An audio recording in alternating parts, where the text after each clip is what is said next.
In this highly personal and poignant storytelling big talk, Dr. Shenell Evans is going to share with you her journey back to wellness, where she began and where she is now. Enjoy this big talk with Dr. Shenell Evans.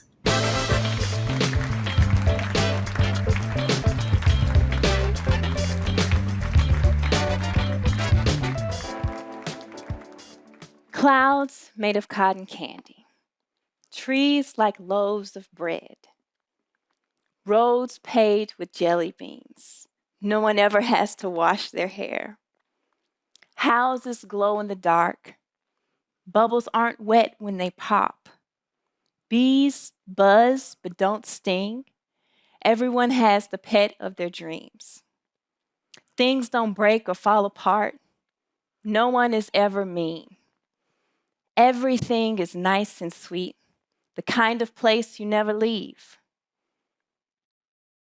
Rise and shine, time to wake up. You don't want to be late for school. Did you hear me? Wake up. Huh? What?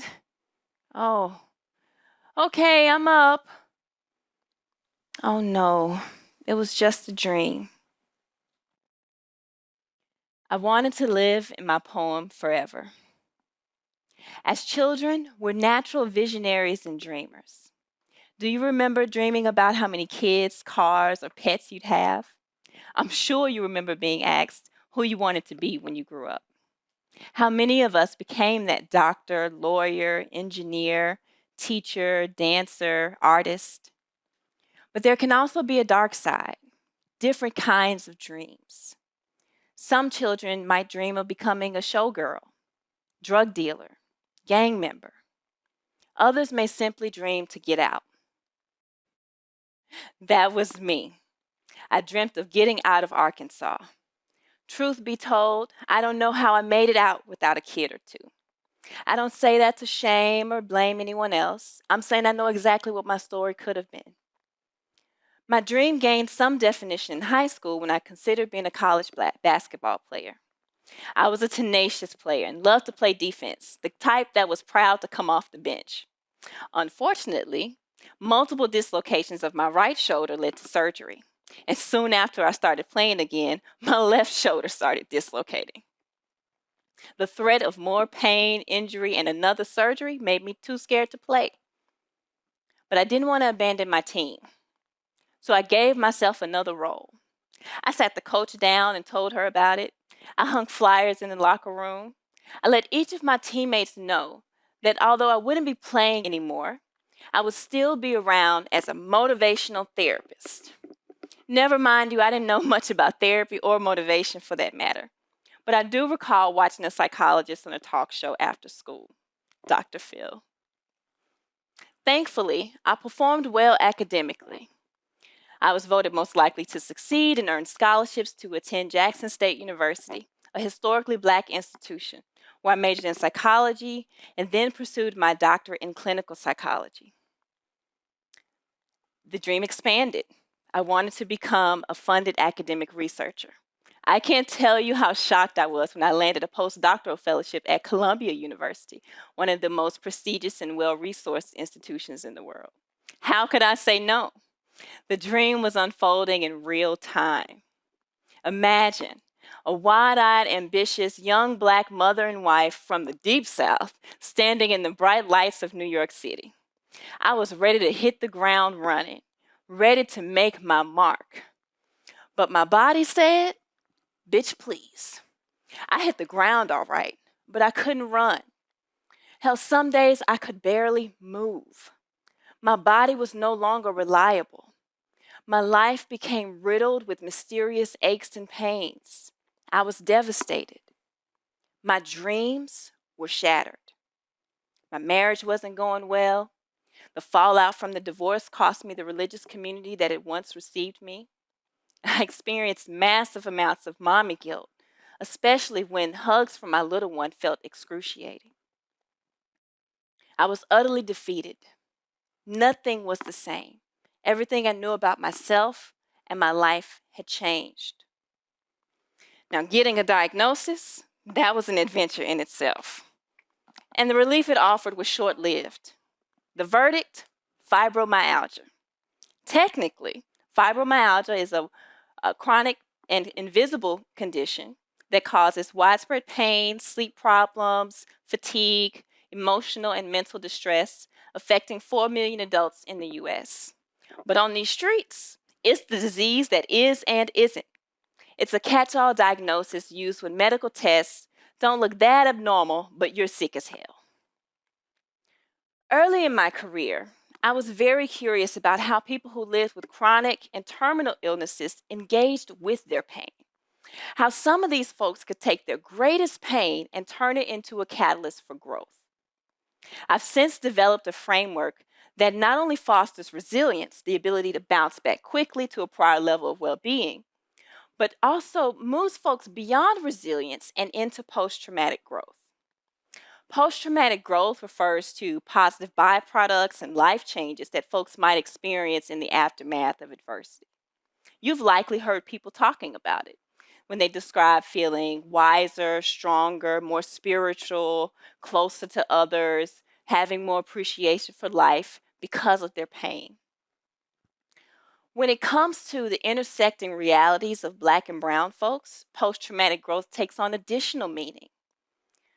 What happens when there's constant bouncing due to repeated injustice, inequity, and violence? And let's face it, folks are tired of being told to be resilient without changes made to the systems that keep perpetuating the need for all of this resilience. So as we keep fighting for change, we can also help folks cultivate post-traumatic growth, especially now in the face of repeated global crises, unpredictable environmental conditions, and daily confrontation with shattered collective dreams. Research shows that folks who are able to experience post-traumatic growth don't shy away from difficult thoughts and emotions that they have. They deliberately dive into them. See, in order to recover from shattered dreams, you got to reconfigure everything, starting with who we think we are, what we think we can do, and how we can ever experience joy again. If you find yourself shattered, know that you can be made whole. You can move from the life you knew and create a different one. For instance, because living with pain made follow-through difficult, I developed a phobia of planning and could not tolerate the words goals or priorities. So instead, I envisioned that my tasks were small, mini dreams that I could make come true that day. And I created a practice of bringing small dreams to life. This type of deliberate, practical engagement with pain is what my team and I help folks do in my private practice. It's not an easy journey, yet there's plenty of evidence to show that it's possible, my life included. I no longer need any medications for pain. I have more energy than I thought would ever be possible again. And I've created a life that I absolutely love. Now, if I were your therapist, here are a few things we do to cultivate post-traumatic growth. Honor your needs and limitations. Practice acceptance of what you can do in the moment, because you've got to start somewhere. Be compassionately curious about your emotions. They're signals that something needs attention. Once we tune in, the emotions can subside and we can put our energy towards solving the underlying problems. Explore different healing systems. You never know what mix of tools and practices might help you feel your best. And lean into supportive relationships. Look, I know it's tough and it's tempting to hide because of guilt and shame, but let folks help you. Contrary to popular belief, when we can give folks specific requests that are aligned with their strengths, they actually feel more confident in helping and they know that we'll be pleased. Be reflective. Ask yourself tough questions. Marinate on them.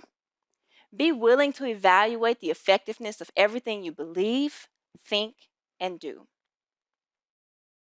Dare to ask yourself the question, what can I do with the pieces of my shattered dreams? Tap into your innate capacity to dream. You don't have to wake up from your dream of a meaningful and satisfying life. Dare to live the dream.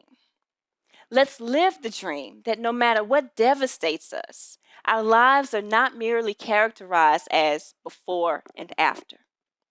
Let's live the dream of post-traumatic growth as we journey from before, after, to better than ever.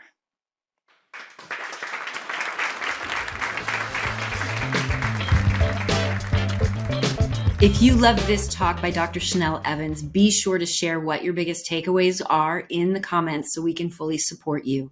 And if you have a desire to step onto my big stage at the Speaker Salon in New York City at the Triad Theater, be sure to hop on over to thespeakersalon.com and apply to work with me today. Also, if you have yet to subscribe to the YouTube channel, go ahead and hit that subscribe and notification bell so you get access to our latest videos. Anything you share with us here in the comments, we will always respond to. We appreciate you. And remember, your voice matters. Big love. Mwah.